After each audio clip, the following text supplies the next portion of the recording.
From the soul, y'all. Keep your soul pulsating. You got to do this from your heart, meaning your inner soul. Yeah, from the soul, y'all. Second. From the soul, y'all. Nice to see Anthony. Yes. So many years ago. Likewise. Nice Thank to you. see you again. Yes, sir. Gary. Nice to see you, Leafnuts. my bro. Yeah. Yep. Tony. Yes, Break and King. Yes. For the people who don't know, those are quite legendary for us, but I guess also like you in Copenhagen and also in London. Yeah. And we're happy to have you here. And, Thank you. Happy to be here. We're gonna ask some questions. Cool. Who those gentlemen are? Cool. Let's start with Anthony. Who are you? My name is Anthony Edwards. I'm a dancer from London. I was in a dance group called Breakazoids, and personally myself, I want to say it was one of the best dance groups in England, I would say. But we did have tough competition from a couple of these guys. We did have tough competition, but it was a beautiful group, man. We were brothers from another mother. We put everything together like dance came first for us. You know what I mean? So our experiences from Covent Garden, dancing on the street, our experiences from doing local church shows, local youth club, adventure clubs and stuff like that. And then that leading to being seen and getting the opportunity to go to Denmark, to perform in Denmark, which we met a bunch of other people, and that group that actually went to Denmark, they were called, later on we joined Out of Control, but the first group that we were in, that was You, Warren? me, Warren and Dave. Dave, yeah. And we had a manager called Dorman, rest in peace Dorman. Yeah, that was something else. It was a fun time, it was a crazy group, and we had some great experiences. That year you went to Copenhagen, that was 85 or 86? That was actually 84 going into 85. Okay. Yeah. And this dance that you said earlier, when did you start? I started to dance way before I knew anything about hip hop. I come from London boogie club dancing, or like you said, funk dancing. Yeah. I come from that, so I'm 11 years old, trying to bust everybody's head as a dancer. And their inspiration back then, what was it? Paul Anderson, rest in peace. Paul Troublefunk Anderson, James Brown, Nicholas Brothers, Berry Brothers. I would say Bojangles even. He was one of the first I saw do some crazy tap moves. Yeah, tap dancing, stroke, funk dancing. It was like a mixture with the James Browns kind of stuff. Before we go any further, we take almost the same story, but with and then we continue, because after that is more that hip hop strike. Also, you in London, I guess. Yeah. But from that part. But Gary, what is your experience? What did you start with? Or? Well, my story is a little bit different from Roots. My one is more starting with dancehall and reggae. Being born in London, grew up partly in London and Jamaica. My brother having a sound system, me being an MC as a youth. I'm talking about some like 9, 10, 11-year-old on the mic, trying to imitate all of my idols and my brother and his friends back in the day. And then from there, MCing, I kind of like grew a little bit out of it and got a bit bored of it a time.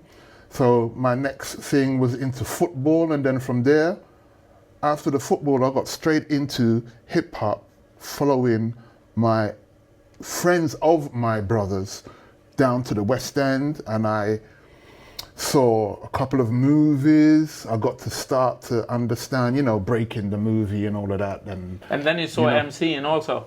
Or was it more the dance that attracted you? The dance attracted me because, we used to go dance, blues dances, and we used to listen to Saxon sound system. I went to school with a lot of the Saxon sound system MCs back in Lewisham in South London. So I was more into that more than anything else. But that got me into dancing was more the movies, Breaking, you know, and that Cold whole Crush. movement, the Yeah, movement. the whole movement, you know. And then I used to sneak out and go to a club on my side of London, which was called Kisses.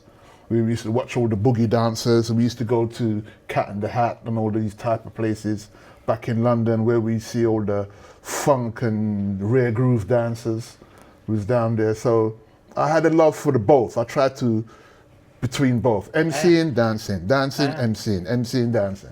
But it's interesting because, of course, there was something before our movement. I mean, why we're here, the hip hop movement. Of course, there was something before. So it's just interesting to see or hear that everybody got a spark from different things, and then maybe hip hop was something that more or less united many people. Exactly. From different backgrounds and different. And Tony, what did you see this, or did you start more with the hip hop directly, or breaking, or? For me, as a youngster, I was very heavily into sport as a kid, you know, a young kid, and there used to be a guy that lived downstairs to me, a guy called Richard Butler, and he used to be a jazz dancer, a very good one, and I sort of like looked up to him as a dancer, and because I used to think, I want to do them moves, but I was always into sport, and so I potentially sort of like drifted my way into sort of like jazz dancing, and I don't think I was very good at it, but you know, I used to think I was good at it, and then I would say 2-3 years into that, I watched, I think it was Buffalo Girls for me. Yeah, many here also. Yeah. The first thing was Buffalo Girls. I think it was Buffalo Girls for me. 83. It's sort of like, I was like, now I want to do that. But I didn't want to do I saw the poppers. I didn't want to do the popping. It wasn't for me. It didn't look right for me.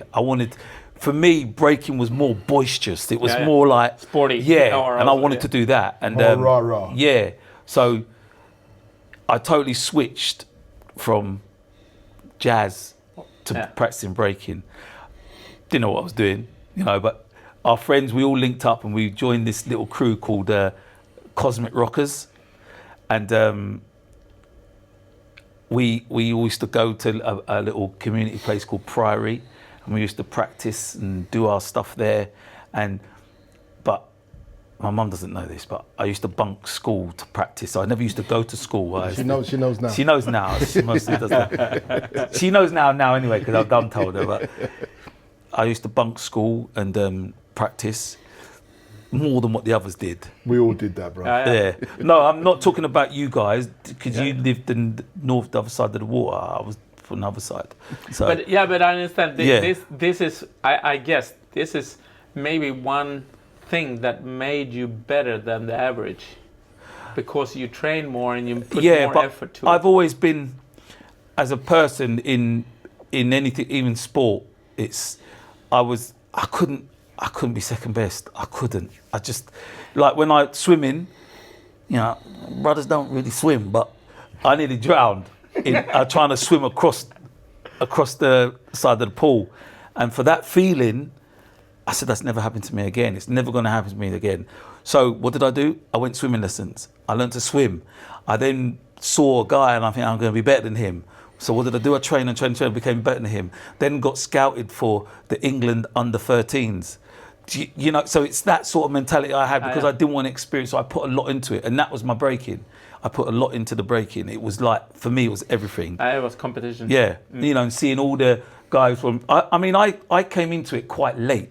I was like the baby of the first generation, because they were already going Covent Garden. These boys were all doing the Covent Garden stuff. My mum wouldn't let me out at Covent Garden. They were like, where do you think you're going? It was one of them ones. I was very protective. So I was right in my community. But what was scary is when Cosmic Rockers done a show in Stonebridge Park. You know Stonebridge, boys, you know. And I'd done that, and then it was I saw they were called Sidewalk then. Yeah. They were called Sidewalk, and Dolby wasn't there because he was in America. But we were performing, and I think it was his name Dennis? I think it was Dennis was the Charles. popper. Dennis Charles, yeah. It was Dennis and Michael Forsyth. it was the I can't remember her name. It was the girl. Oh, remember yeah. there was two Yeah, girls. yeah, the girl, I can't yeah. remember. But we Was it Cookie Crew? No. No, they're the rappers. They're the rappers. But I know who you're talking about. Yeah, the girl. So we came on stage, and we done our show, and they come up to me, and they said, "My God, you're this, you're that, you're great. We're going to tell Dolby about you and this and that." So it was like, okay, because Dolby was like an idol to us, for me anyway at the time, because he was UK and he'd been on TV, you know, and I remember going to the Lyceum, and the shocking thing, I did not know my name was that big. People have heard The of me. reputation went. And I didn't know. Yeah. I just did not know, and you know it was quite scary because I was young. I would, like, all these guys are older than me. Sorry, lads. All these guys are older than me, but I was the baby, and I didn't reach. But then until, in the breaking community, or that dance hip hop community, you then became someone, a Yeah. role model, or a stand to look up. I became already then, quite early then. my name was established then, Yeah. and I think what it was is naming myself King Breaker. It's that's quite a big name to put, Yeah. but I didn't think of. As a kid, you just think King Breaker. Yeah, I'm King Breaker, but it was King Breaker in front of Cosmic Rockers. Yeah. Because I was the king of Cosmic Rockers. Yeah, but the name just sticked. Yeah. So people would think, who the hell is this King Breaker? Who the hell do you think he is? Yeah. Well, I had to stand the ground, and to this day on, 30, 40 years, I'm still king. People know me as king, and it's. I remember a few times where we was on our way to a battle, and people would be like, "Oh yeah, they got Breaker King," and be like, "Ooh, that's gonna be a rough battle, bro. That's gonna be a rough battle. They got Breaker King. What? Is he there?" Yeah, man. It's cool that Definitely. already then. I mean, you put a mark there. That's nice. So, I mean, that's a little bit of the background history that emerge, or it comes together with hip hop, and then all the movies, like you said. But then from there, it got more commercialized already. Yeah. And I guess, like you said, Anthony, you had the possibility then to go to Copenhagen. Yeah, to travel. Why Copenhagen? I mean, at least for us, it was more. We wanted to go first to UK and then also to New York, because that's where it came from. New York, for all of us, is the heart and soul of hip hop. That's evidently New York is the heart and soul of it. We always wanted to go there. We did go there eventually, but people were doing talent scouts. They were looking for a slot to fill in, like, you know, in a nightclub, maybe a show that could just fit in, you know, maybe, I don't know, between the hours of 12 and 1 o'clock, just some entertainment to keep the vibe up in the club. So we done a load of shows in Denmark, where we were talent scouted from London, went to Denmark, which I think it was called Smile Orange. So they wanted to have some good talented dancers from London to hype up. To hype up the club scene in Denmark. So that is the reason why you went to Scandinavia in the first place. It worked really well. We were there on and off for like 4 or 5 years. Yeah. Yeah. The initial group that went there first was Warren. I have to big up Warren Crooks and Dave Belgrave. Enough respect. They were there before me. They were in a group called Split Second. And they invited me to join them, to come over and dance. But they were handpicked by this talent scout to do the shows. Yeah. And I became the third member of the group. But also the one that standed out, I would say. in those years that you were here, I mean, you were the one that standed out later on. Thank you very much, sir. He said that. He said it. He said it. That's why I said thank you. He said it. For me, he was the one. Look, dance. This is me coming home from school, age 12 years old, 11 years old. I'm home from school, throw my books, take my jacket off, take my tie off, take my shirt off because I don't want to get it dirty, and go in the front room, push things aside, push everything aside because I don't want to smash nothing, and dance to my heart desire with no music. Dance to my heart, humming songs in my head, dancing to my heart's desire, maybe for 3 hours, sweating, then go and take a shower and relax and play like I was doing homework. Yeah, I did that religiously. Did the same thing, bro. Religiously, Monday to Friday. Yeah, there was not a day where I took a day off. Dance was everything for me. I even had people sometimes come to my house and said, rather than practicing at home, let's go outside and do it in the front garden. Do you know what I mean? And this type of dance, locking, I mean, but your type of locking, I mean, also with Warren, I mean, this style of locking that you have from London, how come that emerged in that style? It's now become, and I'm glad we're putting this on camera, it's now become something called London locking, right? So before I said to you about this funk dancing, boogie dancing. Boogie toe. This style of dancing, as soon as I saw locking, I was like, you know what? Let's put that with a James Brown slide. Let's mix the two. Instantly that came into my head. Instantly. That was like bun and cheese. That was like milk and coffee. You know what I mean? It just went together perfectly for me when I saw that. When I first saw the style of locking, I thought to myself, you know what? I could add. So it became a natural progression. For me to do, a natural thing for me to just do, And then, unfortunately, they didn't call it Anthony locking. That's unfortunate. That is unfortunate. But because I'm from London and they saw the style of locking that we did, it became called, and I think it's still called that today, London locking. Yeah. Do you think that made that helped you and London locking style, that you went abroad here? At least here, you blew up here, so to say.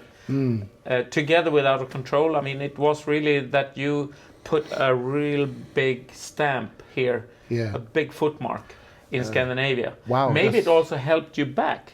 Or how was your reputation if you went back to London? I think these guys will tell you, I was determined from London when it came to dance. I'm 11 years old trying to get into over 21 nightclub. Yeah? I'm dancing with guys old enough to be a parent to me. Yeah. And I'm trying to battle them in funk dancing. Yeah? By the time I was 13, I took out some of the best. Yeah, I'm 13 years old. You understand me? Hip hop never came into my existence until 16, 17. Yeah. Yeah. Yes, As a dancer, I was very determined. So whether I stayed only in London, I think I would have had a name. Anyway. So coming to Scandinavia gave us the time where even more time to train, because now it's only about dance and it's all about dance. So the freedom of expression. And your parents and the family, they thought it was okay to at that age? I have the sweetest story with my grandmother. The sweetest story. She reminds me all the time, God rest her soul. She said to me, I'm about 5 years old. I'm looking in the mirror and I'm dancing away, shaking my stuff. 5 years old. And she said to me, little man, what you doing? This is me. Shh. What? This is me. Shh. I'm going to go away and dance. And when I come back, I'm going to give you some money. She says, what did this little boy just say to me? 17 years old. I went to Norway. I made 30,000. I put it in her hand. Told you, huh? Yeah, I told you. She told me, she cried. She said, you told me you were going to do this as a kid. So Dance was in my bones, man. Yeah. It was in my bones, from a That's very young age. Yeah. Well, feeling it now, innit? Yeah. All right, we're coming back. We're coming back to that out of control story Cool. because I guess that's a big part of the Scandinavian dance culture. For me, yeah. For you, but also for all of us Yeah. who was in the 80s. Yes. Out of Control was a big name here, and they put a big reputation. So we come back to that, but I just want to pass on to Gary. What was your next step in London? How did you end up to come here? To come here to Sweden? Well, it's very similar to my friend Roots type of thing, but the main reason why I came to Sweden was because I used to dance with a brother by the name of Richard McNeish, aka Bebop, and he met his ex, who happened to be Swedish, in London, and they both moved here, and his ex knew my ex, so we followed suit over here. 6 months later, after he moved, we came over as well to hang out with, because we had previously met Damon Ski when they was over in London from Stockholm. So you had UK connections Fresh, already. so we had a connection already. So I thought I'll come over and have a look and see how I like it, because those days it was a bit crazy in London. There's a lot of gang violence and stabbings and stuff like that. How was the dance scene in London? I mean, this is 86. The dance scene in London, it was more like I used to. Part of the violence. I mean, was it booming? Was it a lot of crews? Well, it was very much like, we took up dancing in the respect that we used dancing in order to have a channel for our frustrations, because there was a lot of, injustices, not only socially in our adventure playgrounds and after school and college environments that we was hanging out in. So there was a lot of violence due to lack of opportunity, not to get too political on it, So we used to get into, I was heavily influenced. So Saturday, Friday night, I was in the dance hall dances with the sound systems and MCing and all of that. And then Saturday daytime, Sunday daytime, Monday daytime, and during the week, I was sneaking out, going to Kisses, going to Covent Garden, going to Charing Cross, hanging out with the dancers and thing. And got into a couple of dance groups. We had a dance group by the name of Choir Boys. And we used to go Spats and all those type of places and hang out. And we started to hang out with this guy called Tim Westwood, who was a radio DJ on the Capital Radio at the time. And he used to have this hip hop jam every Saturday religiously on Oxford Street called Spats. And we used to go there and battle all the time. See these two laughing because they know the place well. I know that place. We all met at this place. Man won bare money there. But anyway, then it was you're. I mean, he's also for the people in my age who danced or was in the hip hop community. Of course, we know Damon, but also Bebop. Yeah. And hopefully we can also have Bebop together here and talk to him, because he's also in that, I don't know, I would say 3-4 years in Stockholm or in Sweden. He had a name, a reputation, definitely together with Damon. Definitely. And I know that you were also in it. Definitely. Then. So, that's the reason why you came to Stockholm. Yeah. That's one of the reasons. And then why you brought up, and you danced with them also here. I mean, you didn't stop. No, I kept going. I was doing the dancehall thing on the side and kept on dancing as well in the early days. We're talking about 88, 89 when I first came here. I came here first on holiday 86. And then that was the year when they released Michael Jackson, I'm Bad. We was at the actual release party I don't know if you remember this. Was you there with us? No, I was in Denmark. You was in Denmark at the time. Yeah. It was me, Ski, Damon, and Bebop was there at this release party for Michael Jackson's I'm Bad album. That was phenomenal. And we was just here on holiday. Yeah. And we were supposed to be here for 2 weeks. Ended up being in here for 6 months almost. You see? Stockholm syndrome. Stockholm syndrome. Yeah. You know You were how it is. hijacked. Stockholm syndrome. You know how it is. You know No, how no. it is. Yeah, but okay, but then you find a community with Bebop and Damon and other hip hop and like you said, Ski and other persons in this community, so to say, and everybody is into MCing, DJing, or dancing. So I mean, you're in the spot, you're in the right click. Yeah. And do you remember any of the other Swedish dancers, Swedish groups or anything? Or do Well, you, I Anthony? remember you, definitely 150%. But then we used to hang out with Eva. Used to hang out with Carl Dial.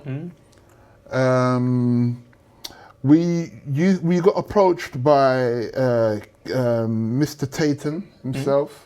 He booked us on a few clubs. We used to perform at a few clubs about the place. Lorry in Sundbyberg, you know the place.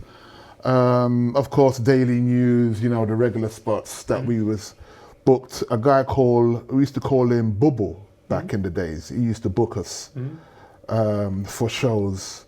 This was when a few friends, mutual friends of ours, we got them over from London. Danny Francis, Pat, Cesar, came over and joined us for a couple of weeks, and they were supposed to be here just for a couple of weeks. They ended up staying a couple of months, you know how it is. And we took them on tour. We would do shows with them and stuff. We got a couple of gigs backup dancing for artists like Tatillo and Papa Dee, amongst others, you know. So we started to. Would you say, or was it just was it another opportunity for you here than at home, or? Oh, most definitely. Yeah. Most definitely, because the competition at home, I wouldn't even say it was more intense, but the competition kind of made me feel like, let him go and do that. I could go to MC and I'm cool. Let them go. Yeah, and do because that, here you got quite Here there was instantly. You less. got a name, all of you guys. I mean, it was very much less you of sticked competition out. here. You sticked out. Yeah. Oh, those are the guys from London. Yeah. And of course, The way we look. even if you were not that good, Yeah. you still sticked out. Yeah. You're not as good as us, but anyway. But it's all good. It's all good. It's all good. But I remember that, you know, whenever we used to go out to clubs, either we was a performing at a club or we went out to a club and just to dance, we used to get a lot of blowback from other ethnic groups that kind of looked down at us like, oh, you come in here taking our girls, because all the girls would rally around us and stuff. So we got into a few scraps. All right. I remember from back in the days with that type of, you know, thing going on. You know, so. Not me. But it's interesting that because this is quite vital. I think that's why I bring you guys here. We try to get this talk because this influenced the whole dance community, hip hop, but the dance community that you guys were here, because you got an extra spark to us. Of course, there was another level. Oh, we need to step it up. It's not only Damon. It's actually more people. All of us. So because everybody here know about Damon. Of Was course Damon the first dancer you saw from the States in Sweden, doing that style of dancing? Yeah. And then Richard, aka Bebop, was he the second, so to speak? Yes, so to say. Yeah. Wow. Yeah. Okay. So I mean, and I wanted to ask you guys because Good to know. Yeah, that's why I asked it. yeah, That's why a I lot asked of the Boogaloos and also Rocksteady, they were quite early in UK. The whole hip hop thing was brought 82, I think, but none of you really saw that, or that was not a spark. Oh for yeah, you? the Rocksteady crew came to London. We've, you know, I think a lot of people across Europe didn't realise how good London was. No. We were if not far, or if not on par with New York, America, because they've come to England. They've tried to battle us. And did you know I said the word try? And they don't think they came and they succeeded. Because it wasn't like that. Can you remember Electric Ballroom? Yes, I can. Oh, of course. Can you remember? Most definitely. Yeah, and I was. Most There you go. definitely. They can remember it. I wasn't there, but I heard about it because I was young. These boys were allowed out. I wasn't. So I was there. They was there. Yeah. They will tell you the story about that because you would think that the Rocksteady crew at that time would have come and absolutely annihilated us. Yeah, that wasn't the story. That weren't happening. That wasn't the story. That weren't happening. Put it the other Even way around. African Bambaataa came over and stayed. He was supposed to be there for a couple of weeks, but he stayed there. I don't know how much years was he. He was in London for a good couple of years, right? Yeah. But of course, London is quite close. New York, London, and also US and UK. Yeah. It's a lot of culture. Similarities. Very, So of course it's a big capital, isn't it? And London? of course, even if not Ken Swift or Crazy Legs or Wiggles, not them, but of course they had other people that saw them that was from UK or London that bring it back. We also had such persons that was in New York and saw something on the street already 81 or whatever and brought it back. But it was such a small impact. Of course, it's much more impact if you have lots of tons of such people that travel back and forth to New York all the time and see it. And then There was a program when we were pretty young called Entertainment USA. Yeah, I remember that. Remember that? Yeah. Hosted by, I think it was Jonathan King, and basically he would go to different parts of the world and show whatever was happening. So for this particular episode, he was in New York and he was showing what was happening. So this is in the early 80s. I would say 82, maybe 81. 83, maybe something like that. And he was doing the close-ups and we could see the body popping, we could see the breaking. It was fantastic. But like you mentioned here, Buffalo Gals is actually Malcolm McLaren. And he's English.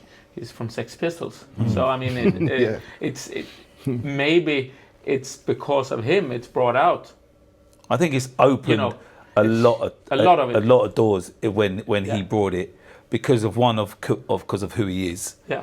And obviously what he did. I think we all knew about the break-in then, but what I think he done to bring it out on a video and to bring it out on a song. Yeah. Someone need to be first. Yeah, and he brought it right out and it opened up so many doors. So many doors for everybody else. I want to do that. I want to do that. Didn't Blondie do the same thing? Yeah, Blondie, yes. Yeah. But she was in. It was after Buffalo Girls. Yes, It wasn't after, It was after. But still, that movement. It was actually a lot of UK or English persons who come to New York and see this, and in New York, well, it's just something that we do. Yeah, but this is interesting outside New York. It's not. So of course they brought it out. But I need to ask you because when I hear you talk about what inspired you from the US, from New York, I know in London there was like a community called Northern Soul. Northern Soul, yeah. What was that all about? That's that was really early. That's you know I speak about this funk boogie dance in the northern part of England. Yeah. They had a style of that they called Northern Soul, which was the funk dance. They've taken it and changed it. They put a little twist on it, you know, because it's up there. And in London, I'm not a Northern Soul man. London we had the funk dancing, and we also had jazz funk dancing. Yeah, there you go. So these jazz funk dancers, Electric Ballroom, the club we mentioned earlier, upstairs was the jazz funk guys, downstairs you could freestyle, you know what I'm saying? But don't get me wrong, you've got some good Northern Soul dancers. Okay, Brilliant, brilliant. Brilliant. Yeah, Brilliant. brilliant. In the 60s, right? Yeah, some amazing. 70s. Isn't that type of dancing connected to Lindy Hop? No. Northern Soul is more like funk dancing. Okay. Yeah. Lindy Hop is because when with a we partner started- throwing each other. Yeah. Lindy Hop, I love it. I love Lindy Hop, man. But yeah, again, another American style. Because when we started doing these events, somebody from the Swedish television came and did like an interview with us, and they said we have seen something similar, like Northern Soul, and I need to check it out. Yeah. You know, like the ciphers and Yeah, shit down the yeah, floor. yeah, yeah. The split hops. Yeah, exactly, yeah. The funk dancing, yeah. Northern Soul, when I first saw it, I was like, oh wow, it's a version of a version. Everything is I'm just being honest, transferred. yeah. Apropos that, I mean, in Swedish we say apropos, when we consider that, everything transferred to something. When we come to Break a King, we had a crew here called Throwdown Rockers, really like a statement of Swedish b-boying from middle of 80s until middle of 90s, so 10 years. And they were heavily influenced by you. How does it become like that? Because I know the story, but I want you to tell it because you came here and inflected them and also a lot of other Swedish b-boys. Yeah, I mean, one, it's nice to know that I was a big influence to especially Stockholm, because that's where I came to. Yeah. But it was quite interesting actually, because how I got to come over here was a couple of the guys from London. I think it was Faisal, Scott, you guys, wasn't it? It was, yeah. And basically, they were going, and I got a call to say, King, they want you to come. And in my head, I was like, what do me come for? You know, they don't even know me. And then, I spoke to Stamus on the phone. Stamus says, you got to come, King. I got, and it was like, I got to ask my mum, I come, because I was young. And I think I was 16, and or maybe even younger. And he was like, no, you come, you can come, you can stay at my house. And I was like, okay. So obviously I went over there, and in my head, there was no one better than me in Sweden. You ain't gonna be. They are gonna see something. That's how I felt. That's how my head was. I am going to absolutely annihilate this country. That's how I felt. You know, it was just me as that was your mentality. But that was hip hop for me. That's how it was. You know, when you go into a battle, mate, we coming on the floor for you ain't gonna beat me. You know. So that's the sort. And I wanted them to see me. So we stayed at Stamus's. And what was really interesting, again, this is fascinating for me, is when I actually got there, I was surprised about how many people knew me. Or about me. Yeah. And it was like, how do they know me? You know, what? This is before internet. How did it travel over here? Word of mouth, boss. You know, but as a 16-year-old kid, you don't think that. You think, what? Who's done this? Because it was so many people. Yeah. And when I stayed at Stamus and Nikas' house, we stayed in the basement, which the basement, and it was all like. Nowadays, as an old man, if someone told me I've got to stay in the basement, I'd be like, what? What are you talking about? I stayed in the basement. You know what I mean? And then you stay in a hotel nowadays. Yeah. And they had a couple of beds laid out, and we were like, here's a photo of the basement. Yeah. Wow. Yeah. That's exactly right. Yeah. It's training. I just remember they had a big lino everywhere. It was a big lino, right? The whole floor was just like a big lino. Beds at the side. Yeah. And I remember it was snowing. And I always the reason I know this time because I used to think, Jesus, look how much snow is in this godforsaken place. It was packed up with snow, and because he lived quite far out of Stockholm. What area did he live in? Älta. So you need to take a bus. Yeah, we took a bus about 40 minutes, an hour on a bus. But and we used to get up. It's like first thing in the morning we get up. We get out and straight away we're on the floor breaking. Straight away we're just roll out of bed. It's like I couldn't even do that now. It takes about 30 minutes just to get myself sit up straight on the bed. But it's like then we get out, we're breaking, and then Stanos would be down with his camera and he'd be filming us and okay, and we're like, there's a bit in one of the videos that I think Scott's breaking and the camera's on me, and I'm like, we need to get some food. We need to get some food. I need to eat. But this is in the morning. It's like 7:30, 8 o'clock in the morning, and we're breaking, you know. And so obviously when we were coming to the show at Free's house, I was like, I've looked at it and I'm thinking, this place is absolutely packed. It was a sellout. Yeah.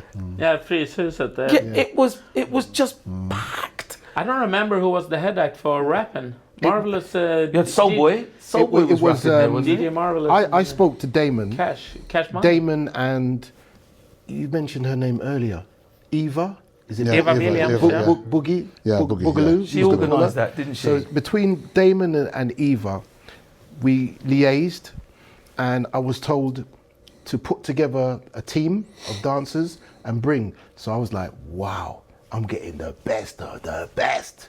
I'm drawing for this guy, I'm drawing for that guy. I took Warren, I took all the guys that I knew that could just smash it. Yep. And that was the picture that I showed you earlier. Yeah. The picture of all of us. It was- That was the elite crew. It was And From London, yeah. From it London. was- And we performed at Freeze Huset. And I think some of the proceeds or the benefits went to help ski. Yeah. Went to help ski.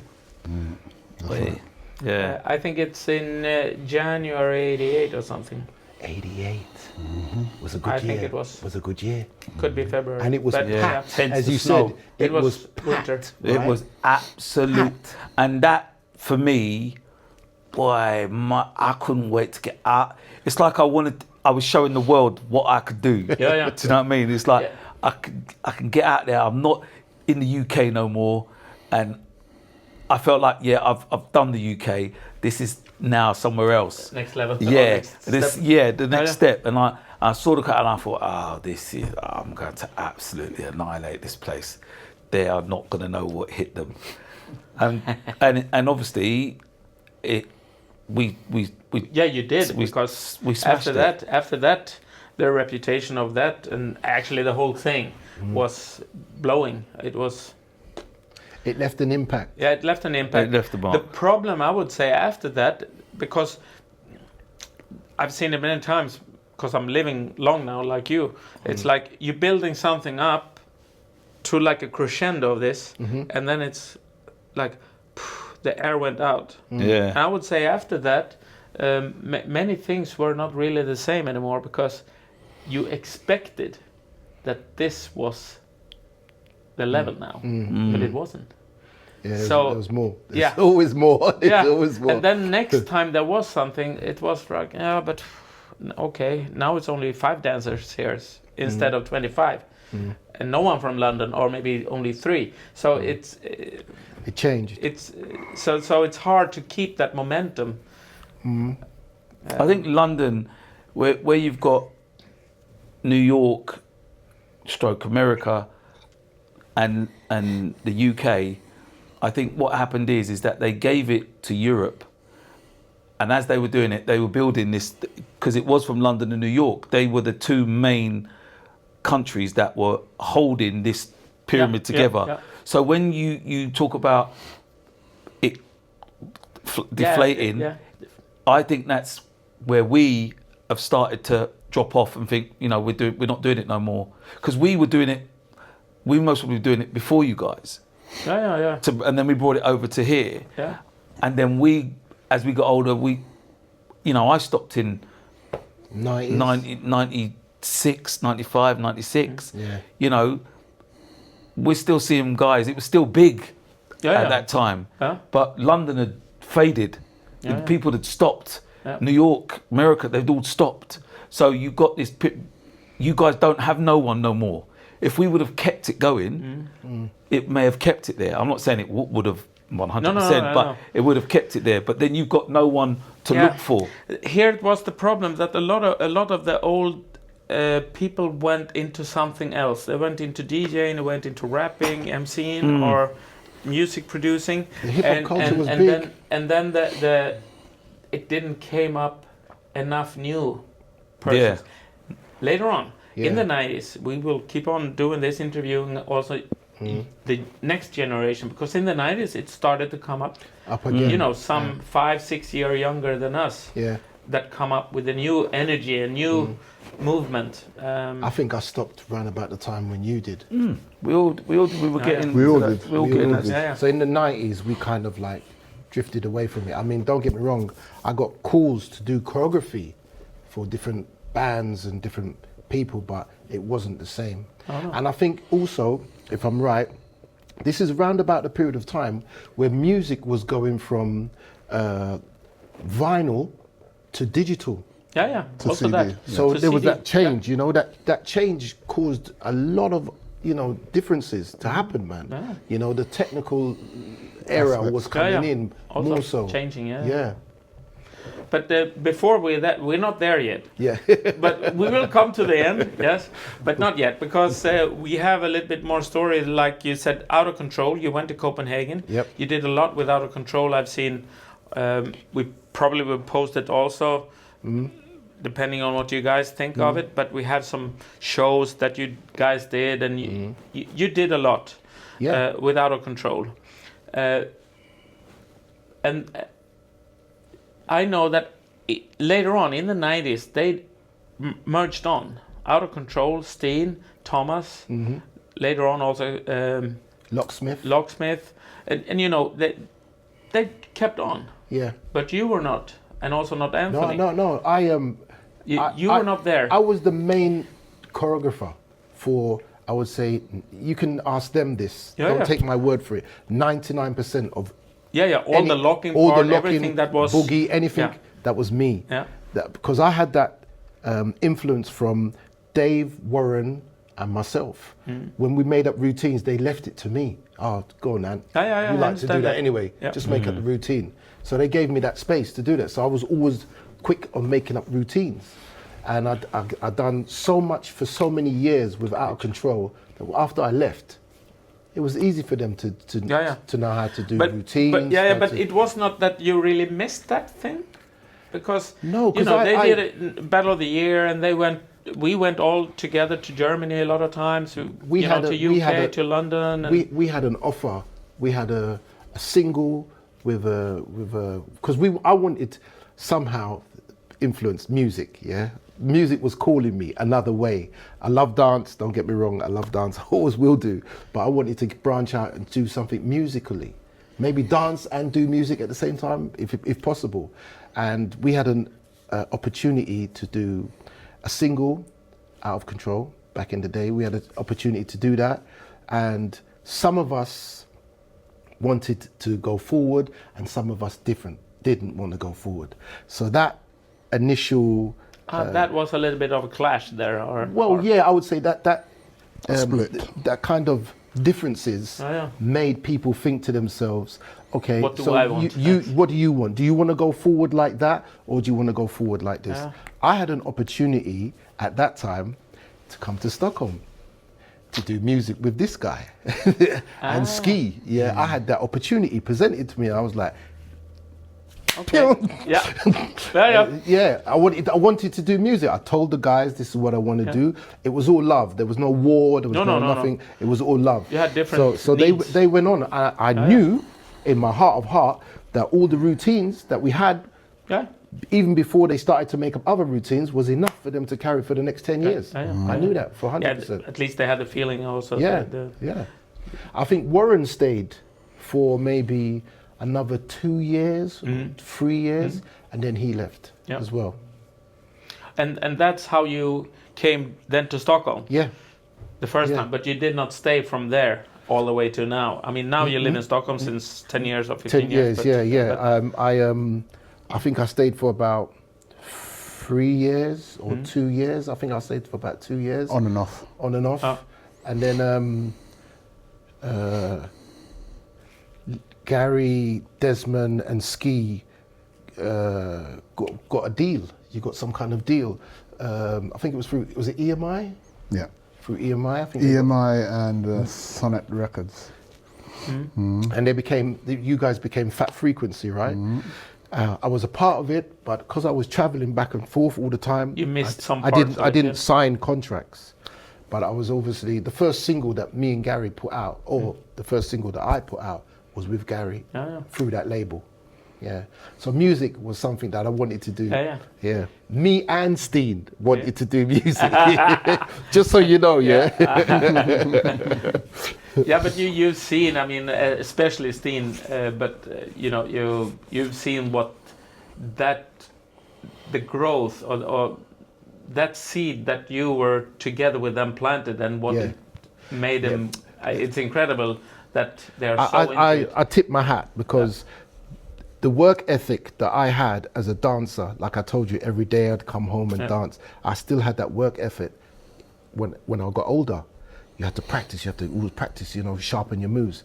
And Steen saw that about me, and he was just as diligent in training every day, whether it's popping or dancing. So he lived it. Yeah, he really lived it. I give him that. He really lived it, you know. And you had to if you was around me, man. Yeah. You kind of had to live it, you know what I mean? But it was never that you were really, that you missed that, oh, I should have stayed there, or I need to go back there to see what they're doing, because after that they started to do because you know, theater shows, and they did a lot of things. Steen done a lot of plays as well. Plays, yes. So my journey to Denmark was through Split Second. So my allegiance or my loyalty was to Split Second. After Split Second kind of like faded and contracts wasn't coming through the same, and then we joined out what was Steen, Thomas and a few other guys, and it became this out of control thing. With us, it became a big entity, a whole different thing. And I'm sure they would tell you the same thing. It became something else, yeah? As we went on and did a lot of performances, we done 2 years on television. We done billboards. We done the premiere for Michael Jackson. We done glasses commercials. We done everything in Copenhagen. You know, fashion shows for Giorgio Armani. We did a lot of stuff. It was brilliant. You know, and then so I never felt. No, but maybe you were also done. I mean, a little bit like, I've done that now. Yeah, like Tony said, in the 90s, it's coming into the 90s now. Yeah. We've been dancing for a hot minute, you know, and I just felt like I would like to add something to this, a little something else, you know. And music was, for me, something that was calling me, you know. So, using glasses. That's all right. So, Tony, because I know that, I didn't know, but I quite recently, heard that after this, you then finded more work in Sweden. Yeah, and I went back here, because this first time you didn't ended up 6 months like these guys. I was the guy that got away. Stockholm couldn't take me. You were here. I was gone. I battled them. Yeah, I'm out again. I've left my mark. No, That's good. But you put such a mark. You've been there again. I mean, you was in Stockholm many times. Yeah, I've been. that. You know, because I think Stockholm's the kind of place that, well, back in the 80s and 90s, it was a warm place. You always felt like safe, nice people, you know what I mean? You could have a good time, you know, enjoy yourself. And also, it was like, I smashed that place. I'm a god there. Yeah. I need to go back. You know, there's like a buzz. You gotta love him, but you gotta love him. You gotta love him. And so, how I came back was my good friend Dee. Basically, I'm at home working, because I always work. Whenever I would do shows, I always come back and do work. It's just like a reality check for me. And I got a phone call from Dee and saying, "Oh, we're dancing for this guy called Dr. Alban." I'm like, "Who?" "Oh, Dr. Alban, you must have heard his song." I was like, "No, I've not heard of this man." So she said, "Oh, well, he's looking for 2 dancers. Do you want to come over?" And I was like, "Yeah, all right, let's go." He goes, "Look, he's looking for 2 guy dancers. You got to pay your flight, but he'll put I you had up. nothing to lose. Yeah, you got to pay a flight, but he'll put you up in his flat because he had a flat where we. And he said, but you got to meet him at the shop. So the first person I actually approached to come with me was Purvis. And Purvis turned it down. So I'm thinking, bloody hell, who else can I pick? So I knew one of my friends, Toye, was a sort of like he wasn't a break dancer or a popper, but he was more of a new jack because it was coming into the 90s, 93, 94. And I said, do you want to come? And he went, yeah, man, come on, let's just go for it. If it's, we'll have a good weekend. So I said, yeah, good. Pause. Explain what New Jack is for those that don't know. I don't know, man, because I don't do it. Swing It's beat, like swing dancing, Swing you beat know, dancing. Swing it's more of swing beat dance. the ladies, Yeah, exactly. New Jack with the Yeah, box exactly. splits and Yeah. they're more, Big Daddy, Big trousers. Big Daddy Kane, That- yeah. Daddy Kane. MC then Hammerlick. turned into His a backup hip hop dancers dance. But do. Yeah. New So, Jack, yeah. so that's, we went there for, do you know what? I don't know who this guy is, but let's go there. Yeah. Just So when we got there, he put us up in his house and he said, right, meet me at the shop. So we went with Dee in the shop and he goes, right, I closed the shop for 5 minutes. I want to see you dance. It's like, what kind of ghetto routine or audition is this? That's the way I work. in the shop. In the shop, yeah, I was like, what? Okay. Yeah, so you had to move some Move clothes, some chairs away. some African shirts and some this and that. So you had to put all that away. And then we done the 5 minutes, and he's like, okay, I'll let you know. I was like, I'll let you what is know. that? What is that? What's that it? Yeah. So I thought nothing of it. I said, come on, let's go. We're going out tonight anyway. And then when I got home, Dee Dee called me up and said, look, he wants you to do this show over here. I was like, okay. She goes, but you got to come and do this routine. So we went back and done this routine. Did not have the slightest any idea that Dr. Alban was going to absolutely blow up, right? Because he hadn't done It's My Life yet. So It's My Life hadn't come out. So he was just doing this new song. So we done this show for him. And obviously... Here in Stockholm then? In Stockholm, yeah. Yeah. And obviously I smashed it. That's what I do. That's what I do, yeah. I go to Stockholm and smash it. Yeah, I do. That's me. I smashed it. And then all of a sudden, we are going everywhere because he has just blown up. Yeah. And we're going to Stockholm, we're doing Sweden, we're doing Germany, we're doing Chile, South Africa.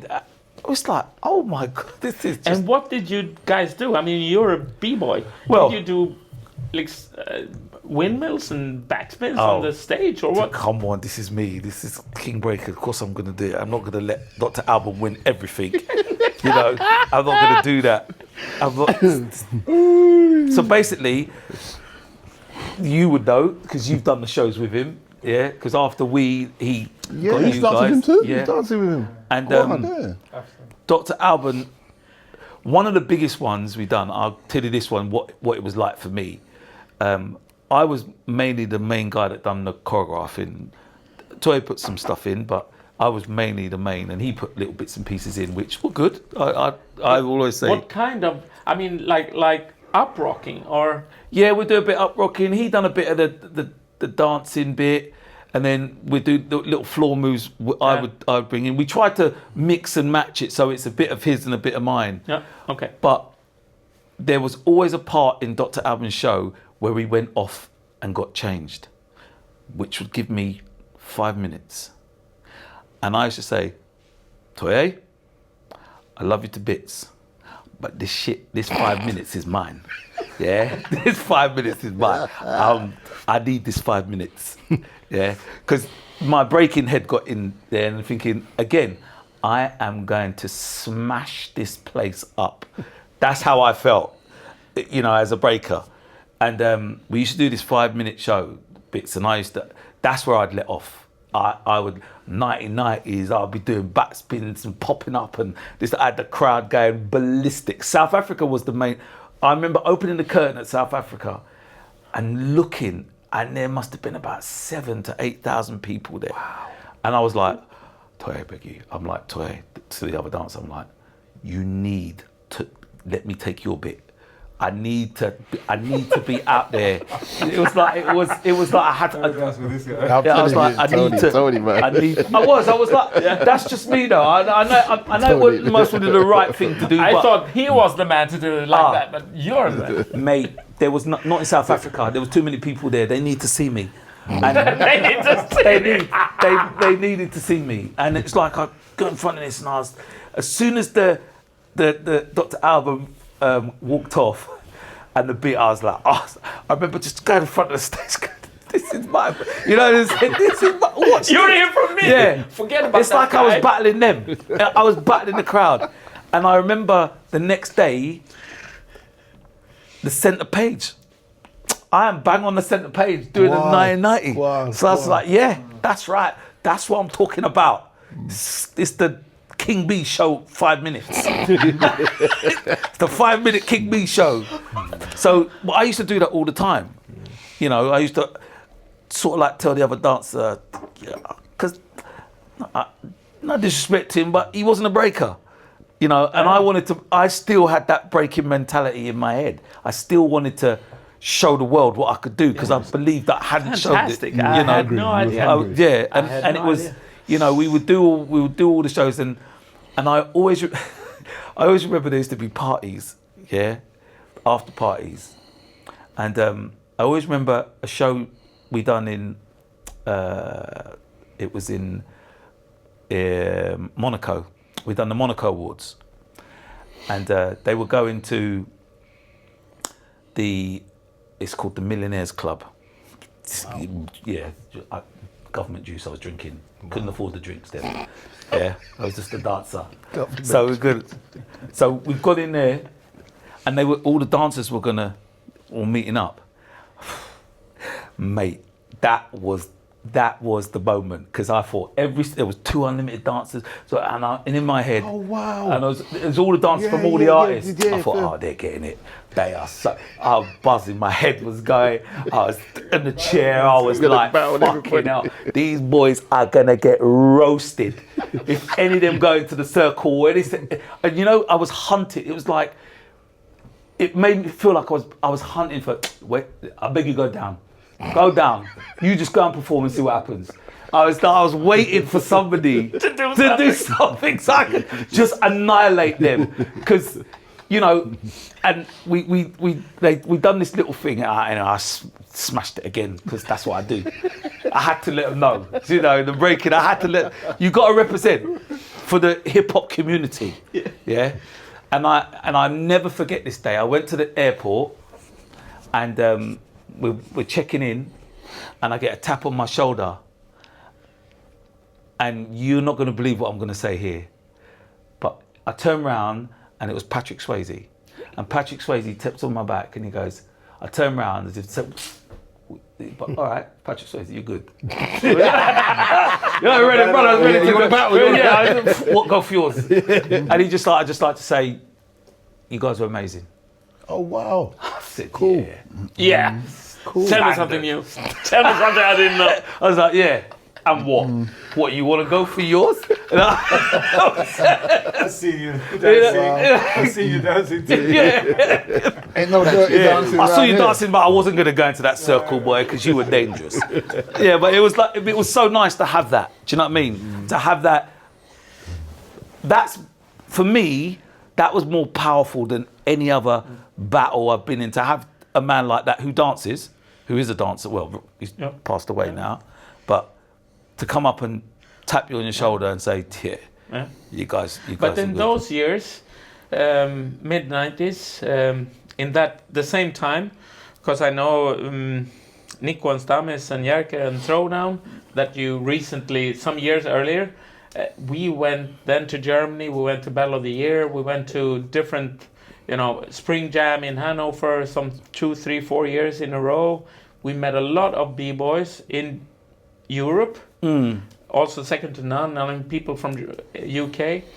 And that scene, the whole underground scene, because here it was totally dead, I would say. In Sweden was very few, and then we went to Germany. It was like 1,000 b-boys or Wow. even more. You know, those. You know, you come to a place, 5,000 people, and 1,000 is b-boys. You know, circles, and you know, you've seen Storm. I mean, all of them do 90s or head spins forever. It's like, Yeah, I mean, here's another level. You never missed that you wanted to go back to such, you know, that underground level do you know what? to battle real people, not from stage. Yeah, I mean, you know- yeah, I know exactly what you mean. Do you know what? I know this is going to sound really bad and quite hurtful, but I think when I left the breaking, That the underground scene. So yeah, when I left the underground scene and certain people carried it on, I felt that hip hop, b-boys, turned their back to me. And I feel them doing that, you don't deserve me. Okay. Even though I had that legacy of King Breaker and this and that, but I just think when I stopped, I got pushed away. That's how I felt. It Yeah, felt you like felt you just, it, but maybe it wasn't. But that was yeah, your but feeling. you know, no one wants to even say, "Yo, King, we're doing a judging. We'd really like you to be there and be part of that. And we're doing this in Germany, or we're doing this." Right. I mean, no one asked you. no to one, come. and you're seeing somebody. I'm not praising myself, No, but you're seeing one of. I mean, I'm sure people are going to make comments on what I'm about to say, but you're talking about one of Europe's best Yeah. in Gen that 1 time. breaking. Yeah. Not now, but yeah. you're talking then. At that time, yeah.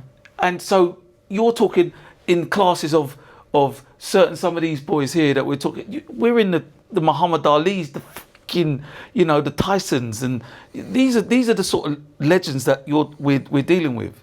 And for hip hop to feel like it's turned its back, and not even to this day. I'll give you an example, and that sort of finalised it for me. I was judging. This was about 10, 12 years ago. I got called only because a friend asked me, "Come on, King, you come." I'm not going to say who the person is, but he said, "Come." And it was I think Renegade had a crew. I can't remember the name of that crew. They were a London crew, and they were breaking, and we were judging. And I didn't pick them. They thought they won. I know they didn't. They repeated their moves. They weren't clinical enough. They didn't really have the flavour. Where this other lot, they had, for me, every time they come out, they were different. They had their flavour. So anyway, I picked them. Few people picked them. It couldn't have been one. It wasn't just one judge. So obviously, I've picked them. That other person's picked them, and another person's picked them. So that clearly says that they won. So the conversation we had after, right? I spoke to the guys, and the guy was saying, "Yeah, so and I said, "Yeah, but you know, you wasn't this, you wasn't that." And do you know what? He turned around and goes to me, he goes, "Who are you?" And that other person goes, "What? You don't know who this person is?" He goes, "No, I don't know who he is." And that finalised it for me. That made me think, do you know what? You're coming into this world when, you know nothing about your history, and you're asking me who I am. And why you judge like you are. It's like, yeah. mate. Yeah. And the thing I said to him, I said, "I tell you what, if I was your age, now, I would have absolutely annihilated you. You would you're not even on my level." He was like, yeah. But, and that's sort of like, you know, for me, that's like, I don't, if that's what hip hop for me, Okay. I don't want to be a part of it. And it's a shame because I look at it all the time. I look at hip hop. I look at the breaking. I mean, Ant sends me I stuff. I He always sends me said loads But of of stuff. course, I understand because it's changed during all those years. It changed, and of course, it was not the same like it was in the 80s. No. So, and some people move along with the change. I think it's okay. They reminisce the old time and think of it as nice, but they are here now. But of course, if you are a little bit still in this and you move away to do something else, and then this moves on in another path, then it's not the same anymore. No, that's fine. If you've moved away, but for you to tell me who you are Yeah, of and course. you're from Yeah. London, you are a London crew, Yeah. and you don't know who I am, then you got a problem, bruv. But it is just different. Maybe you know Mickey Blue Eyes, No. also from England. I don't know which part, but he was really depressed because hip hop is not the same anymore. So he got mentally depressed. Wow. Wow. Because it was not like he thought it should be. You know, Yeah. it's changed. Yeah, I would never have. I've obviously known. That's why I've said I've always come in to do my own work. When I finished, even when I was with Dr. Alban and living the life of going out and getting into a stretch limo and going this and this and that. Whenever I came home, I went straight back into work. Yeah. The next day, I'm into work in the scaffolding world because for me that's a reality check. Kept you grounded. It made me understand that that's going to be my bread and good. butter. Yeah, And good. I understand that it's all changing. And look, and as we spoke today, I love to see that it's still there. And the moves that these people are doing are off the rail. It is unbelievable. Some of them, I'm thinking, shit, how can their human body actually do what they're doing? But the bit that I don't get is, how do you don't know your history? How, if I was to ask you, we spoke, if I was to ask you this and this about it, you couldn't tell me. You couldn't tell me who this person is. But if I was to ask a footballer or a boxer or this, do you know Messi? Or do you know Ronaldo? Or do you know Ronaldinho? Or do you know Pele? Do you know Maradona? They'll say, yeah, of course I know them. They're one of the greatest players in the world. Because they know their history. And that's the sad part about hip hop. I bet half of them wouldn't know Anthony. Yeah. I would say 90% wouldn't know Anthony. No? But No, they wouldn't. it's No. a shame. And you're not asking for you're not asking for them to bow down in front of you and this No. and that. But you just want them to know. Just Yeah. want them to know who we are. You know, because we paved the path for you guys. Yeah, yeah. We Of course, we're the open the ones doors. that had the b-boy box out down in Covent Garden, the little bit of lino that we've cut teeth from our mother's kitchen. I mean, hey, John, where's the carpet? Where's the sorry, Mum, I borrowed it and then sticking it back. You know, and we're the ones who are getting chased by police because we couldn't. You know, we're the one who's busking trying to get a little bit of change. You know, and it's all that's created today's hip hop. Yeah. Like breakers or b-boys. And a lot. I tell you that also is. I mean, for a lot of the youth now, they say street dance, but they have never danced on the street. I know they call it six step. Where the ass they get six step from? It's footwork. It's not six step. I get it. Every generation has their thing. You know what I'm saying? Every generation has their thing. Yeah. We had our thing. But the way how we dealt with our thing, we dealt with it like Tony said. Yeah, we dealt with it. We knew our history. That connected us to something. With some of the new school that I'm watching, I wonder if they even know their history of that style of dancing that you're doing. Where does it come from? Who is behind it? Like you said, maybe 10% no, yes. A lot of them, But a lot of them are not doesn't. interested. They're not. They don't. They don't want to know. They don't want to know. Yeah. They say to themselves that, oh yeah, you was doing that. I don't want to connect what I'm doing now to what you did back then. But Because you know what, I'm though, doing Gal? is something totally new, Yeah. and totally fresh. Maybe if they did Like know, they- there'd like be a they better picked breaker it out of or the air. better popper. If Yeah, they did yeah. know their history, Oh, they most definitely they would, because they'll understand the whole thing about it. One thing that I'm really is precious to me is that I was there.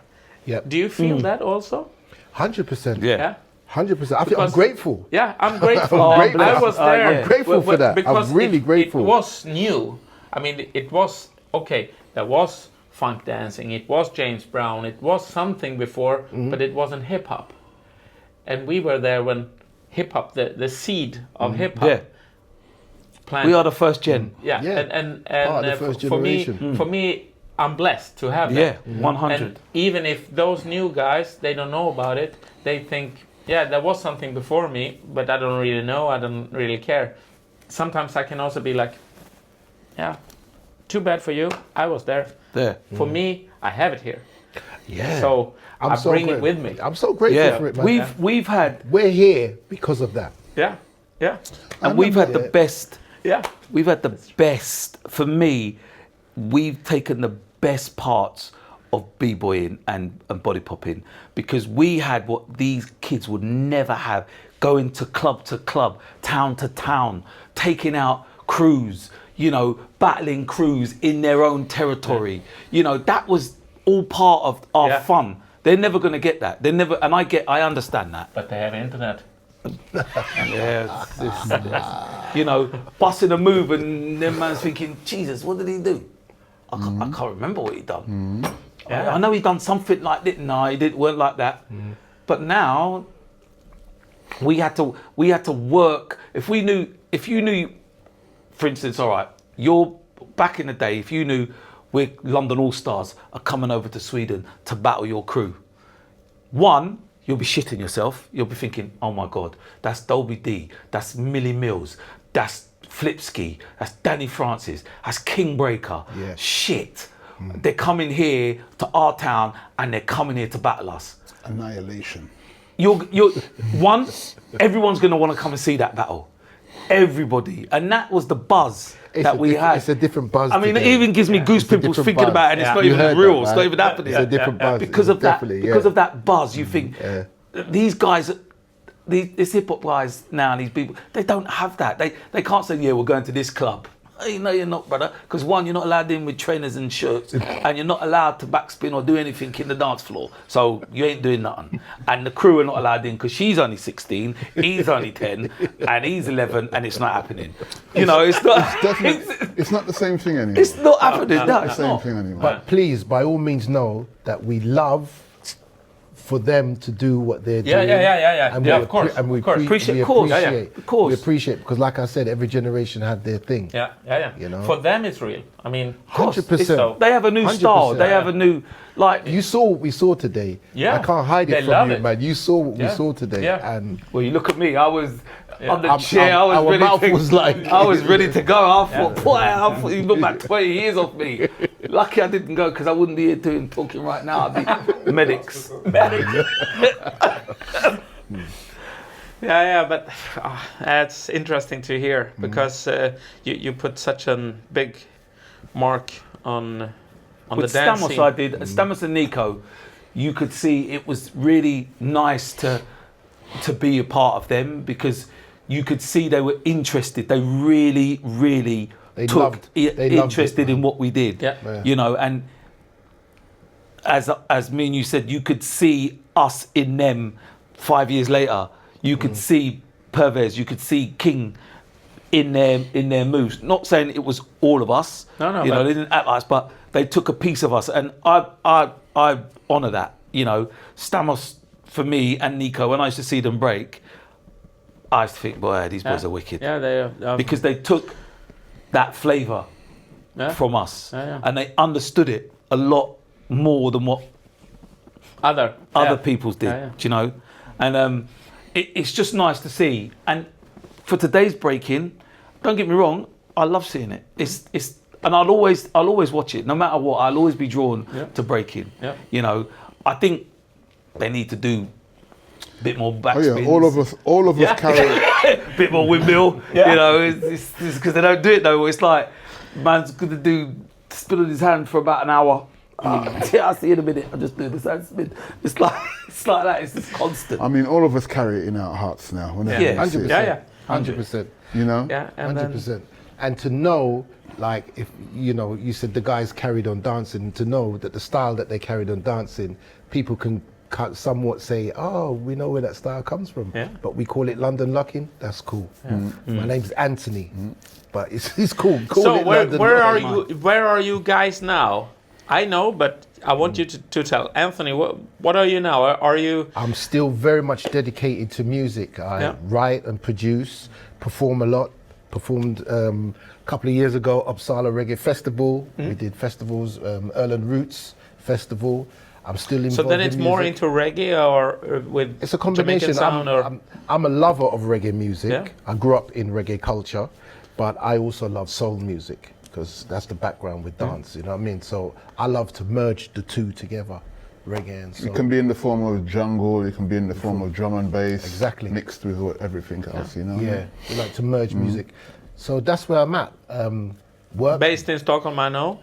based in Stockholm, working a normal 9-to-5 job here, and living and loving life. Yeah. Yeah. And sometimes I get to do interviews like this. Yeah. And I know you, Leafy. You're a DJ also and producer. DJ, the old form of DJ, meaning microphone, or should I say rhythm jockey, MC. So I've moved out of Stockholm, living out of Stockholm, 3 hours drive up north. So I'm no longer in Stockholm, but I have a lot of gigs and shows and friends and family and kids and grandkids in Stockholm. So I'm back and forth to Stockholm all the time. Yeah, yeah. Nice. So now I'm the countryside country bumpkin. But yeah. So, yeah. And you just came just for this? Yeah, just came just for this. I still love my London, man. I can't leave it yet. No. No, I can't. I'm too much of a London man, you know. And I obviously, with my London, obviously I've got my scaffolding, I've got the company that I run, you know. So for me, And hip hop scene in London. Last time I was in London to do something with hip hop, I think it was 2004. Wow. Together with James Lacey, DJ Lacey, to do some workshops and some hip hop jams, maybe 2003.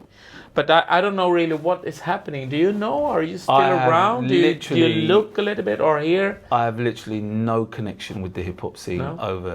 over here in London now, which is a shame because I think it would be nice to, and you know, because I don't get me wrong, I always think about what I would like to do. I think I told you guys what I wanted to do. I'd love to take a group and transform them into just battle machines. cats. Yeah, just battle machines. You just go and destroy all the crews out there. Bring them, call them out, put them on TikTok. I don't know, wherever, you know. You can't just go to their clubs like we used to do. Just TikTok them. Yes, we want to deal with you. Instagram them. Be at so and so place. You know something? That would be a great idea. I'd love to do that. I'd love to just take them and just say, right, we're going to battle these, and train them into Let's battling. make it happen. Yeah. The problem is that the guys that you need, because they need to be good. And they need to be hard-headed. Yeah. The thing is that they are already out there, because there is no one that is good hiding under the sofa anymore. Because as soon as you Fancy going back? as soon as you can do one move, you want to go out on internet. This is the mentality now. Yeah. All the young guys, they want to show, even if they only can do one backspin and one windmill, they want to show it. Well, they'll have to switch off their phones. But give me their phones in the exactly. training. Yeah. You know? And then maybe they could, in 1 or 2 years, it's like, oh, you developed, man, and can beat Because, out do you know, someone. between... I wonder if that was an advantage for us because we didn't have access to instant recording stuff. We didn't have access No, to exactly. that. You didn't know. So you had to Like you said, muscle London memory. All-Star You comes. had to remember what you for us saw. here, you know? it was like Paris City Breakers were Yeah, we supposed knew to Paris come City. here. And then, of course, they are coming here. But you didn't know what will be with that. Because you didn't... How good will they be? Because you don't know. Yeah.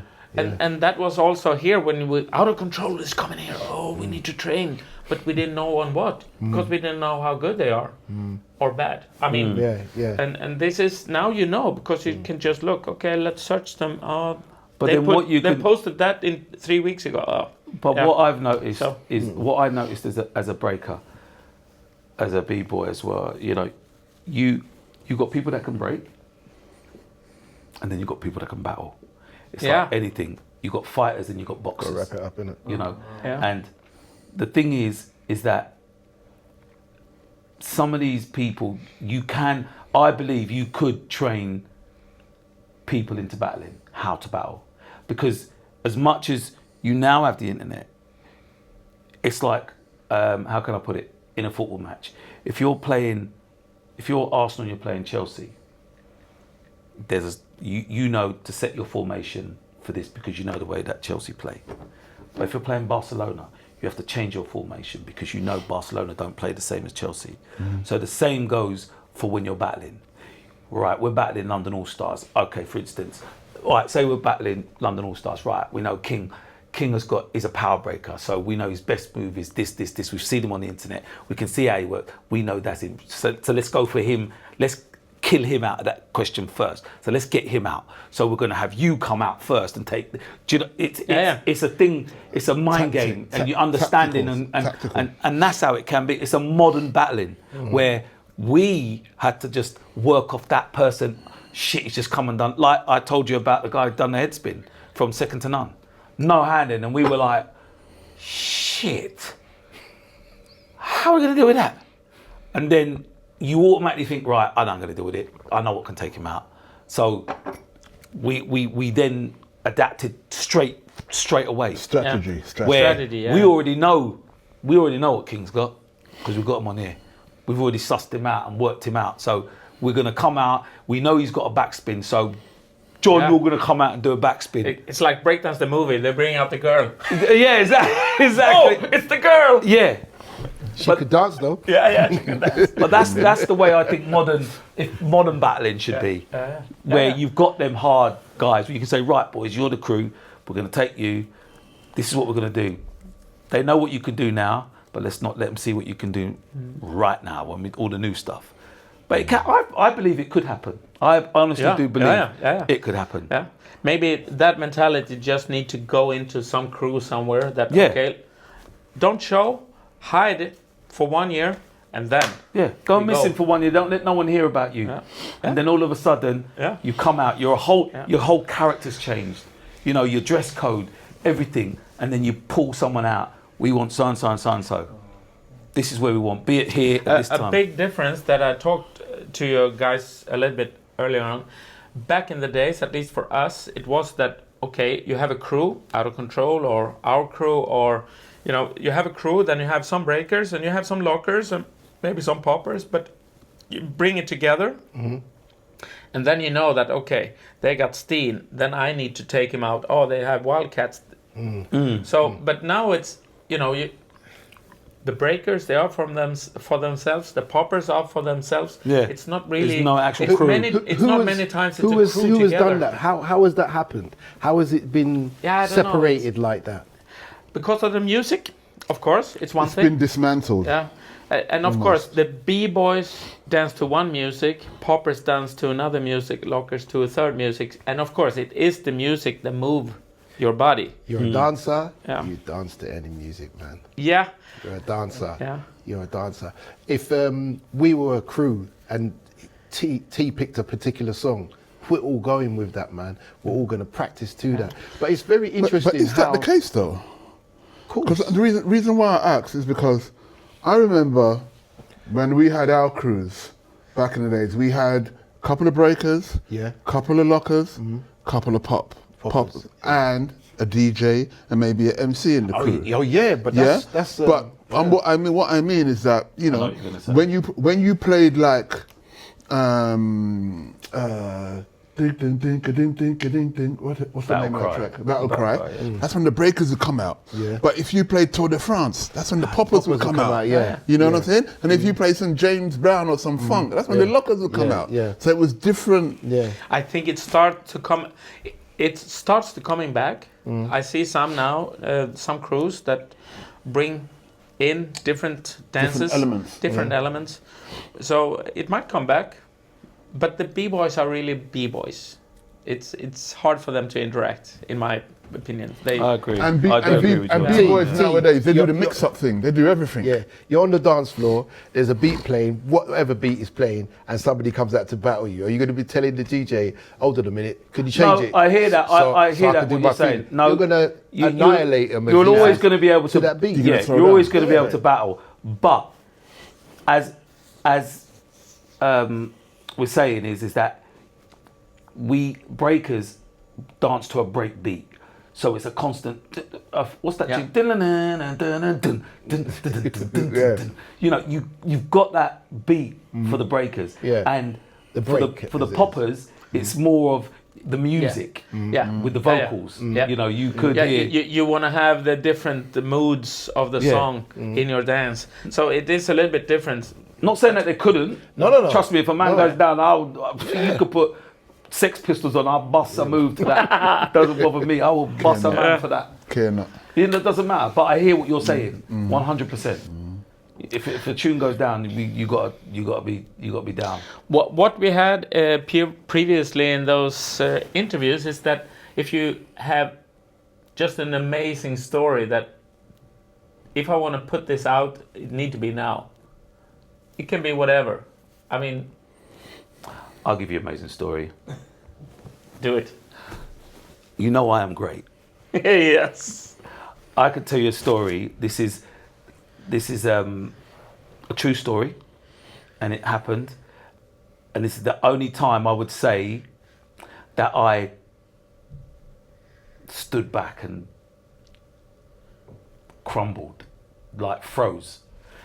It was when Lyceum, and this is before I was London All Stars. This is when I was in Cosmic Rockers, and it was a big hip hop event, massive, and all the breakers were there, all the poppers were there. You was in Denmark doing some show. I don't know what you were doing. You missed all the goodness. You know what I mean? But and it was one of my first ever sort of like to get out into the big world and see the big crews, because I knew there were. I knew Billy. Yeah. I knew Business. I Spider, spoke to yeah.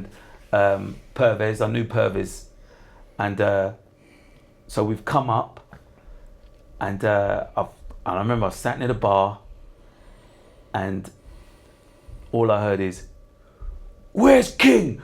Where's fucking King Burger?" I was like, "What? Is that man calling my name? Who's calling my name?" And it was Dolby. Yeah. Now, I tell you now, Dolby might not have been the best breaker, but he was one of the best battlers. He knew how to get in your head. So I remember, and I was young now, so you got to remember, Dolby was someone I see on TV. So he was like the man. So this is all from the backing of Sidewalk, Yeah. seeing me break and going to Dolby and saying, "Oh, there's this brother called King Breaker who's better than you." So they've made some stories, yeah. So Dolby comes up to me and goes, "You're King, you're King B or you King Burger, which one?" And you know, I'm like, what? It's Dolby D. I was like, what? It's Dolby D. Starstruck. And he goes, "Go for yours, King. Go on, go for yours." I was like, no, I don't know about you. I froze. I was like, no. I mind you, this is the only incident. There's never been another one. And I was like, no, I don't want to battle him. And Business goes, "King, you gonna battle him?" I went, "No, man, I can't battle him. I'm not here." Because everybody, it was all the London, all the Lift to Break were there. Do you know what I mean? There was all, what's his name from Gary? I can't remember his crew, but they were there. There was Cosmic Rockers there. Right. There was all of, I was like, and Sidewalk crew were there. I was like, no, I don't want to battle you. And I just froze. And so Dolby went, "Oh, see, you ain't no, you're this, you're that, you're the whack, you're this." I'm like, oh, Jesus Christ, I just want to leave. I just want to go. So so Business goes, "Yo, King, I'll battle him." So Business battled him, yeah, and they made the big circle, and I was watching Dolby break, yeah, and I was watching Billy break, and as I was watching him, I'm looking at him and I'm thinking, I would absolutely roast you. To me, this is what I'm in my house thinking, you ain't that great. You're not, I'll beat you. But I was so scared. Yeah.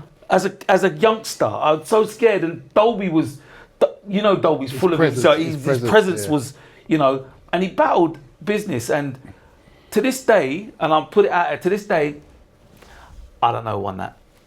I don't think it was, Dolby would say he won it, but Billy was right on the edge. If Billy I was used to right love there. Spider-Man. Spider was Yeah, Yeah, but it was, He's good people. and when I saw that, I just thought, to this day, I just say to myself, I should have gone out there because I would have taken him. I know. You never know until after. Yeah. And that's a very moment that has always been in my head of my b-boy. Yeah, that I should have battled Dolby. Shoulda, woulda, coulda. And the end of the day, what happened after that? I joined London All Stars, so me and Dolby never got to battle. Shit out. You became a team after that. Yeah, but I should have really been into Live to Break. I was more with Live to Break than I was with All Stars. Hence me and Pervez, Hence we came over here with Scott, who was Live to Break. Yeah. I was always around them. Hence business gave me his move for the 9 to pop out. Question: did Purvis ever come over here? No. He never did come over. No, he did. He come over with me. Yeah, the first time. He did. The first time he was he here. came Yeah. over with me. Okay. Yeah. Okay. Purvis came with me. We stayed at Stammer's. All right. Yeah. Okay. I Not think I when we recorded came over. him No, being not there. when we came Not over. when we came No. over. Sorry, that's why I said no. Yeah. Yeah, normally- That was a nice one, man. Yeah. Interesting story. Yeah. Yeah, so that's one story you can put that out. It's on That's camera. the only one time It's on I camera. literally froze. And Dolby's the only man, which for me, it's an honor because Dolby he's one of the icons. You can't take that away from him. Dolby D was one of the icons of breaking. Was he in that video, AEIOU? I don't know, but he was on Blue Peter as well. It was on Blue Peter. That's maybe what it was. Yeah, Yeah. he was on Blue Peter. And, that's when I saw him. Yeah. And I was like, it's not that. Yeah, there is stories. You guys, you have something. I think I said mine's earlier Yeah. with my grandmother when I brought the money home. Yeah, to her. that's- that was the proof. That was Yeah. the proof in the pudding. She was like, "You can tour now. You can tour. Yeah. You can tour now." Yeah. That for me was like a pivotal moment in knowing, wow, I said it as a child and I did it as a grown person. Yeah. Yeah, that did change me. From seeing that, changed me as a b-boy. And you got to thank that because then I was raw. Then I think that's the way I've got to go. If I'm going to be a great breaker, that's the way I've got to go. And that's when I used to just tear people out. And as Dolby used to call me, I used to be called the people's champ because I was good with everybody. I was always nice with everybody. But I think the main reason for that was that he was the king of the power moves. Yeah. He was whenever they would put on like an exhibition show, Yeah. and they had a roster of dancers, they would always put him last. Yeah. Because he can hype the crowd. And He hyped the crowd and he shut it down. Yeah. This is how I met. Nobody else didn't want to touch the floor when he was finished. No, The exactly. floor wasn't good anymore. I remember. Floorboards ripped I up remember and- you from back in the day. This is watched Tony, it. He had He that was burning. reputation. Tony's move. He had that yeah. reputation. Yeah, yeah. Tony That's will, the reason yeah. why. because he works with scaffolding, right? He would hold the scaffolding like this and hold his body out straight. Yeah. And I was like, don't need to challenge you, bro. You need to be on my team. I don't need to challenge you. Yeah, His breaking power, was- he had power. Yeah, He was a yeah. power And the thing dancer. is, do you know, I never had, we spoke about Icy Ice was my idol. Icy Ice was my idol in breaking. The reason why is when I saw Icy Ice, he had this phenomenal power in he wasn't a fancy breaker. He wasn't like, he's very slick, he's got style, he had none of that. But what he had was just raw, dirty power. And I always thought to myself, right, if you had that sort of power and you could master that power and control that power, you'd be unbelievable. And that's basically how I used to practice. So I don't know whether when I was watching these breakers today, if you're doing a backspin, for instance, I'll just use it as a backspin. If you're doing a backspin and you're going onto your backspinning onto your head, if you watch, there's a pause when they go onto their head. So they go up and you can see that pause of them going, pushing I up know exactly onto what the you mean, head. Exactly what you mean. So every move that I wanted to do, it had to be fluent. Yeah, so when I go onto my head, I'm turning, I'm straight onto my head. So it's all fluent. There's no pause. It's all one movement. Even when I go onto my head, when I go into the 90, I'm constantly just turning, because for me, that's mastering it. That's doing it, and I'll constantly keep on doing it and doing it and doing it until I can do it in my sleep. Yeah. Then I can effortlessly. Yeah, and then I can adapt to it. Then I can put something else onto it, because I can do that move with my eyes shut. So why don't I adapt it now? I can change it. Where I think a lot of the breakers, they think, oh yeah, I've done it. Okay, now I'm going to do the next one because I can do that. Yeah, but you've not mastered it. Yeah. Do it with ease so you can do it with ease.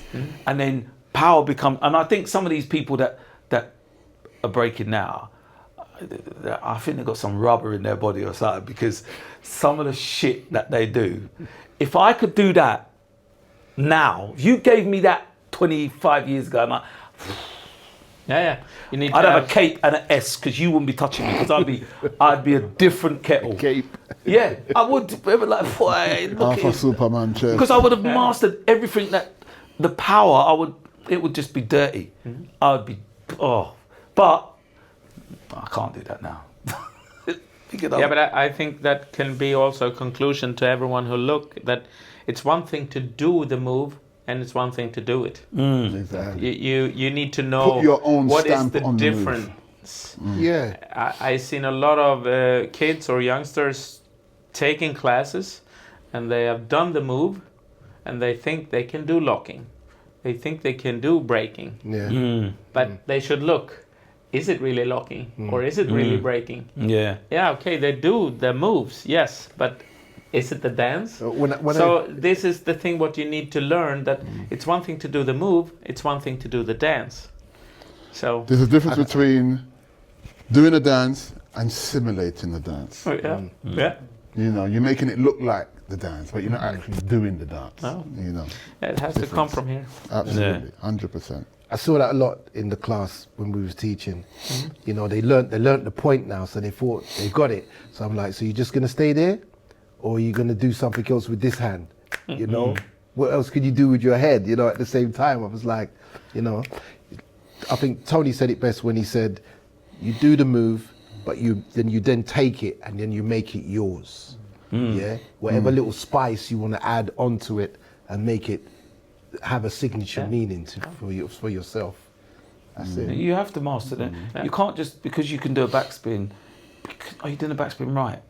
You know, I learned the backspin, but then I learned going into it with no hands, I can still spin, because I've mastered the actual backspin. So I know I can backspin. Now I've got to get this other way where everyone, they can all do it. I mean, I feel like I'm talking in prehistoric terms now, because I'm saying this move and they're like, I bet the youngsters go, what? That's some dead move. Well, I can do that with my...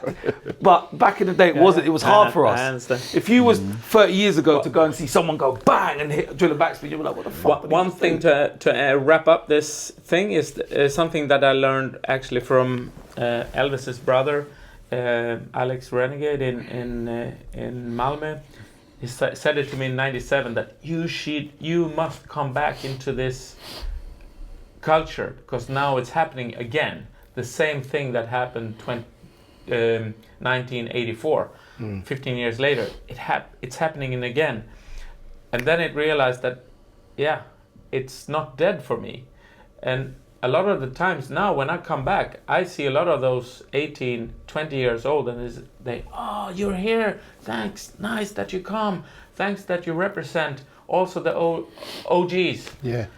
And this is what I want to bring, because you guys, even if you're not there today, you can be there in 5 years or in 2 years. You don't even need to do the moves, just that you go there. And I think that this represent. Yeah, this they need that. Do you know what would be nice? People need that.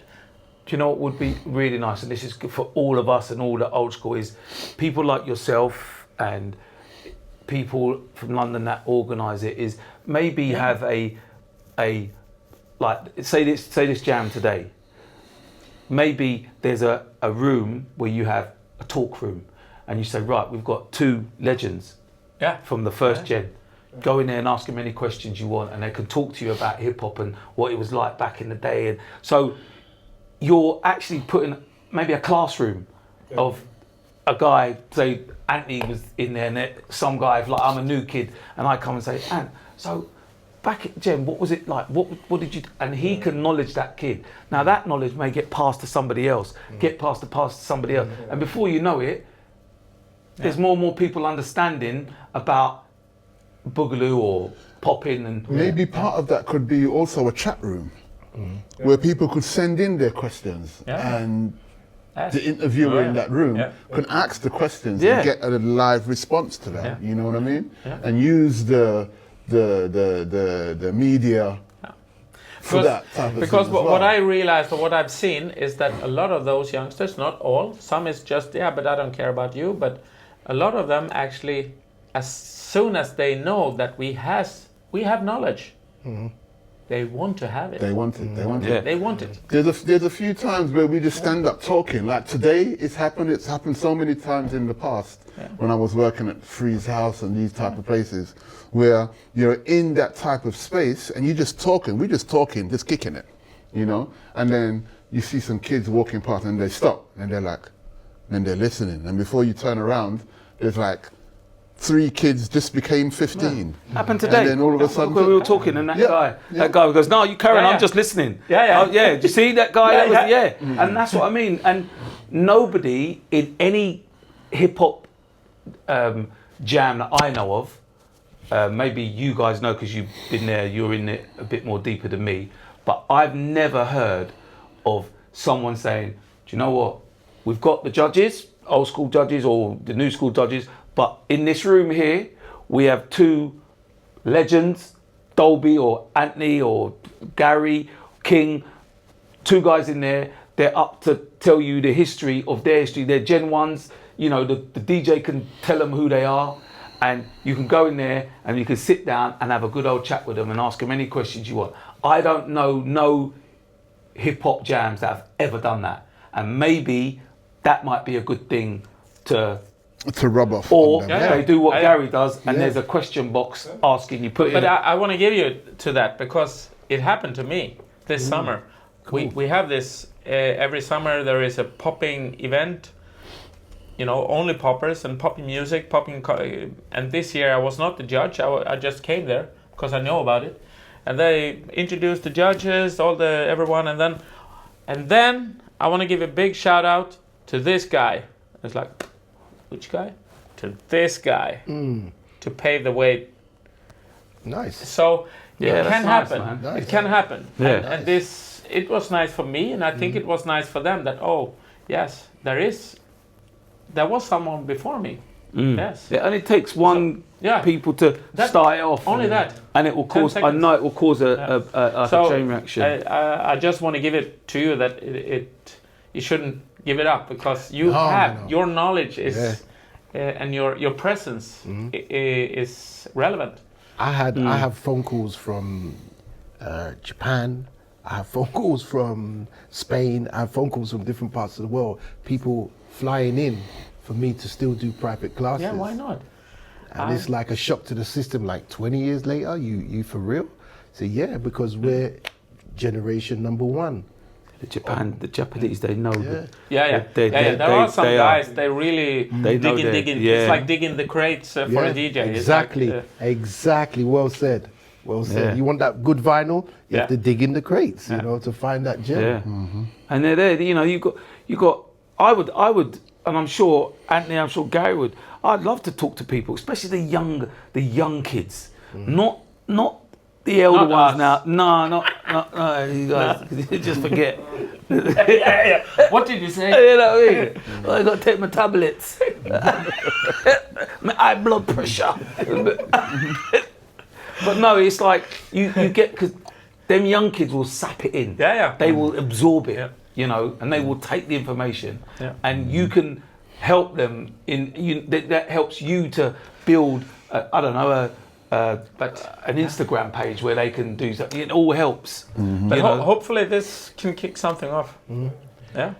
We would also like to say thank you, guys. We'd like to say thank you because what you're doing with this platform here, you're keeping the realness alive. Yeah, Trying. because No, it's good. You are keeping. You're because keeping it well. otherwise it would just go through the filter and it would be lost. Yeah. So, like I say, it's been years since we've even, you know what I mean, shared this kind of like.